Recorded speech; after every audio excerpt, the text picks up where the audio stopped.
사도행전 10장 34절로 43장까지 말씀에 의지하여 히스패닉 선교사에게 비전 나누기라는 제목을 가지고 말씀을 전하고자 합니다. 먼저 사도행전 10장 34절부터 읽겠습니다. 베드로가 입을 열어 가로되 내가 참으로 하나님은 사람의 예물을 취하지 아니하시고 각 나라 중 하나님을 경외하며 의를 행하는 사람은 하나님이 받으시는 줄 깨달았도다. 만유의 주 되신 예수 그리스도로 말미암아 화평의 복음을 전하사 이스라엘 살손들에게 보내신 말씀 곧 요한이 그 세례를 반포한 후에 갈릴리에서 시작되어 온 유대에 두루 전파된 그것을 너희도 알거니와 하나님이 나사렛 예수에게 성령과 능력을 기름 붓듯이 하셨음에 저가 두루 다니며 착한 일을 행하시고 마귀에게 눌린 모든 자를 고치셨으니 이는 하나님이 함께 하셨음이라. 곧 이 사람인 것을 증거하게 하셨고 저를 믿는 사람들이 다 그 이름을 힘입어 제사함을 받는다 하였느니라. 아멘. 그럼 히스패닉 선교사의 비전 나누기를 두 가지 측면에서 전하기를 원합니다. 첫 번째로 히스패닉 선교의 그 비중에 대해서 말하겠습니다. 첫째로 문화적인 비중을 들 수가 있겠습니다. 우리가 살고 있는 캘리포니아 주에서는 매년 10월을 주 정부로 인해 히스패닉 헤리테이지 먼스로 정해져 있습니다. 이전에 우리 딸 세라의 학교 숙제 중에 히스패닉의 풍습과 인물에 대하여 조사하여 발표한 적이 있습니다. 그때 다른 여러 자료들이 있었으나 마침 우리가 사는 집이 위치한 길 이름이 가브리엘 가르시아 마르케스 스트리트이라서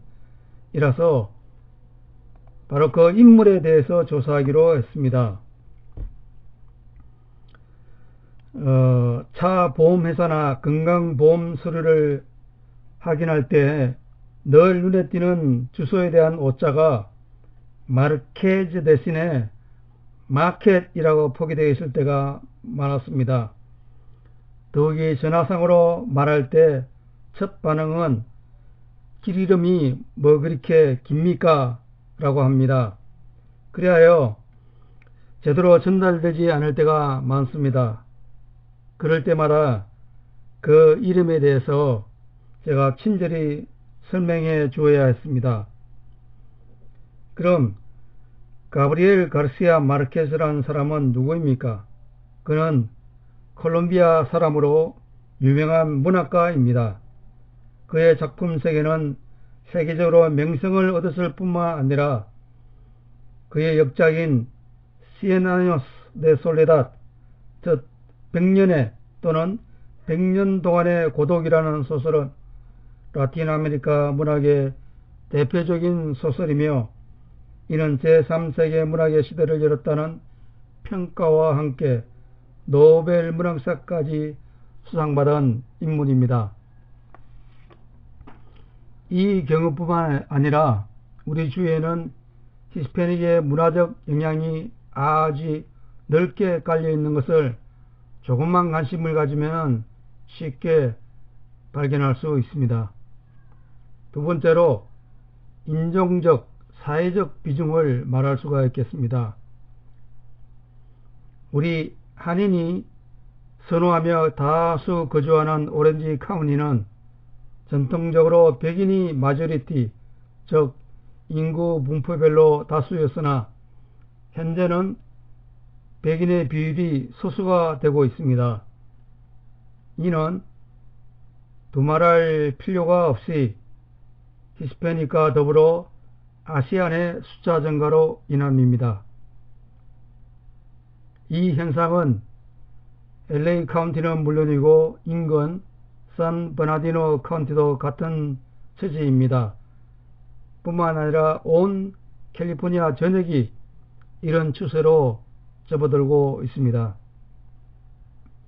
2050년에는 히스패닉 인구가 마조리티가 될 것이라고 예상하고 있습니다. 그렇기 때문에 이제는 어떻게 하면 그들과 잘 화합하며 함께 살아가야 할지를 연구하는 것이 필요합니다.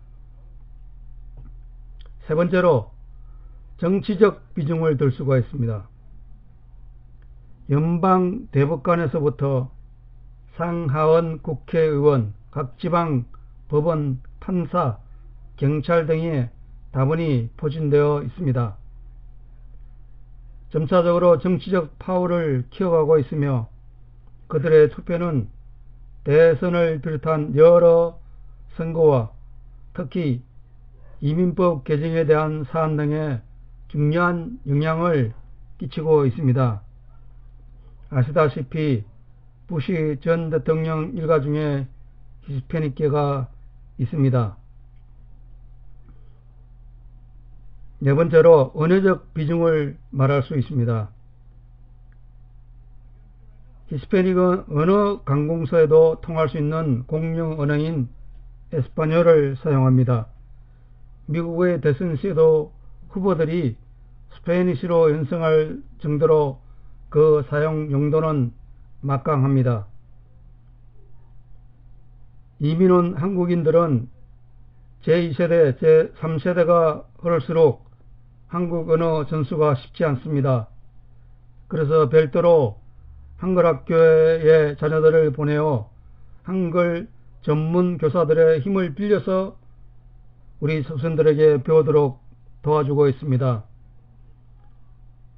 그런 반면에 히스패닉 후손들은 이곳 영어 교육을 받으면서도 특별히 다른 언어 훈련을 받지 않고서도 자연스럽게 가족과 친구와 이웃을 통해 그들 조상의 언어를 배워나가고 있습니다. 그래서 3세나 4세에 이르러서도 스페인어를 잘 구사하는 것을 볼 수가 있습니다. 그것은 주일학교 자료 편찬이나 그들의 예배시 성인들과 아이들이 동일한 언어로 사용이 가함을 대변해 주고 있습니다. 즉 어린아이들에게도 선조의 모국어로 교육을 할 수 있고 일상적 대화는 물론 막힘없이 잘 통함을 말합니다. 다섯 번째로 관계적 비중을 들 수가 있습니다. 히스패닉들은 인간적인 관계성이 잘 발달되어 있습니다. 우리 한인도 상당히 정적인 민족이지만 이들 또한 한인 못지않게 정적인 관계로 끈적거리는 인간관계를 형성합니다. 더욱이 그 관계가 혈연이나 친족 관계라는 끈으로 연결되어 있다면 그 단합이 아주 잘 되어 있다는 것을 볼 수가 있습니다. 그래서 각 사람의 생일이나 결혼 또는 각 가정의 소녀가 딸들이 15세가 될 때면 거창한 파티를 열어주는 피에스타 데 킨세 아뇨스 등에는 이런 관계를 유감없이 발휘하여 그야말로 사돈의 8촌까지 수많은 사람들이 자연적으로 동원이 됩니다. 한 예로 우리 이웃집이 멕시코 사람입니다. 한 번은 연휴 기간에 휴가를 가는데 자기 집을 간간히 살펴달라고 부탁을 우리에게 했습니다. 휴가의 내용인즉 친척들과 함께 요세미티로 간다고 해요. 그런데 그 규모가 저를 놀라게 했습니다. 자그마치 40명이 단체로 캠핑을 한답니다. 그나마 그 많은 인원도 그 부인의 형제는 8명인데 모두 멕시코에 거주 중이라 참석을 못한다 하니 과히 그들의 관계성이 진하다 할 수 있겠습니다. 그러므로 이제는 두 번째로 우리에게 주는 선교적인 도전을 정리해서 살펴봐야겠습니다. 첫째로 복음의 영적 잠재력을 파악해야 합니다. 혈은 친족 관계가 매우 진합니다. 그러므로 한 명이 회심하여 예수님을 믿고 참 제자가 되면 그들의 가족과 친족, 묵가정에 미칠 영향을 생각해 보시라고 말씀드리겠습니다. 멕시코로 시작하여 구아테말라, 엘살바도르, 온두라스, 코스타리카, 파나마 등 중미로부터 카리브 해안의 수많은 섬나라들을 비롯하여 콜롬비아, 베네수엘라, 페루, 에콰도르, 칠레, 아르헨티나 그리고 우루과이 등 근 30개국이 한 언어권이라서 그 파급 효과가 상당히 큰 것을 짐작할 수 있습니다. 두 번째로 선교적인 도전은 우리의 마음의 벽을 넘어야 합니다. 우리 크리스찬들은 사람을 대할 때 각 사람의 인격적인 존엄성을 인정해야 합니다. 특히 복음 안에서는 그리스도로 인해 한 형제 자매로서의 동질성을 가져야 합니다. 우리 한국 기독교인들이 타민족 교회에 방문하면 특히 라티노들의 교회 모임이나 예배에 가면은 일반적으로 우리를 반기는 그 이상으로 환영과 축복을 마음껏 베푸는 것을 경험하게 됩니다. 고로 우리도 그리스도 예수 안에서 믿음으로 그들을 한 형제의식으로 대하는 것이 우선되어야 하겠습니다. 경제적, 사회적 지위 또는 교육 수준에서 오는 우월성을 버려야 됩니다. 인물이나 행색, 문화적 습관으로 인한 차별의식을 멀리해야겠습니다. 세 번째로 그리고 마지막으로 선교 비전과 소명이 개인적으로 그리고 선교단체나 교회적으로 제시되고 나누어져야 합니다. 민족과 종족을 초월하여 더 많은 사람이 예수님의 바른 복음을 듣고 알 수 있는 기회를 만들어야 합니다. 우리 한인 크리스찬들은 교회적으로 여러 선교 프로젝트를 잘 해나가고 있습니다.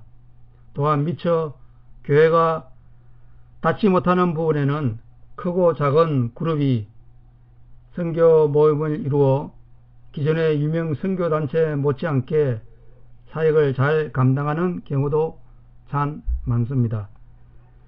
뿐만 아니라 개인적으로도 소명을 부여잡고 본인의 검정과 달란트를 사용해 가며 각계 전투형으로 잘 감당하는 분들도 상당히 많이 있음을 볼 수 있습니다.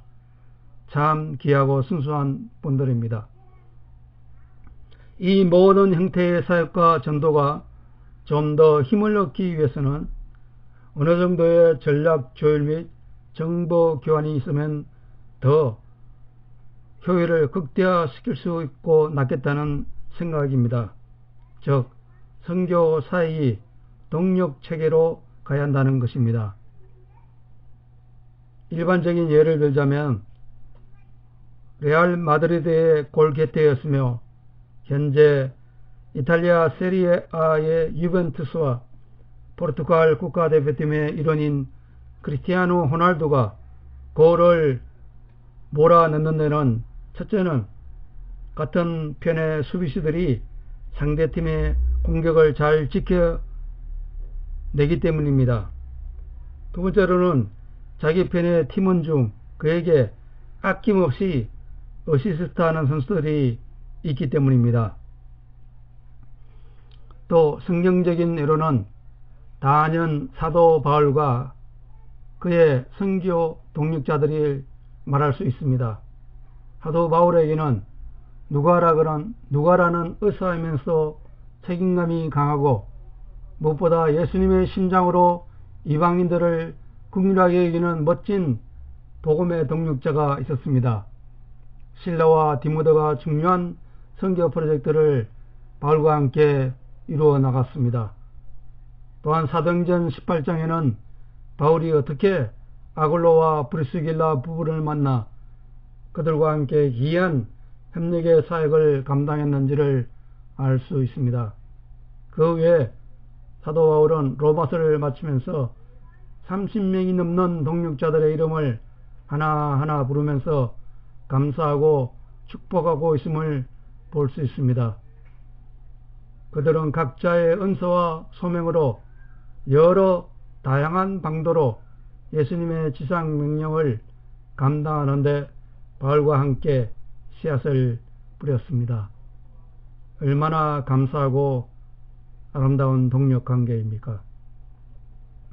그리고 이름마저 소개되지 않았던 기이한 사역자들도 늘 그의 선교 동력자로 힘을 실어줬습니다. 이제 메시지를 마치겠습니다. 민족을 초월하여 한 영혼의 가치와 존엄성을 인정하고 우리 모든 신자들이 선교에 동참하는 것이 요청됩니다. 이에 필요한 물질적 지원도 하나님의 나라를 위한 투자인 것입니다. 우리는 그리스도의 사랑을 복음으로 전하며 베풀어야 합니다. 요한일서 4장 16절 말씀에 하나님은 사랑이시라 하였습니다. 또한 우리가 잘 아는 요한복음 3장 16절 말씀에도 하나님이 세상을 이처럼 사랑하사 독생자를 주셨으니 이는 그를 믿는 자마다 멸망하지 않고 영생을 얻게 하려 하심이라 하였습니다. 사랑의 실현으로 독생자 예수님을 하나님께서는 우리에게 주셨습니다. 또 예수님은 그의 목숨과 삶을 우리에게 주셨습니다. 사랑이라는 말은 가장 흔히 사용되면서 그 방법과 표현이 쉽지 않습니다. 그 모든 것보다 죄로 인해 죽은 사람을 영원한 생명으로 인도하는 예수님의 사랑의 복음으로 실현될 수 있기를 원합니다. 함께 기도합시다. 사랑이신 하나님, 우리에게 그리스도 예수님을 믿게 해주시는 은총을 베풀어 주심을 감사드립니다. 주님은 우리가 이 험난한 세상을 살아갈 동안 생명을 주시고 진리의 빛으로 인도해 주십니다.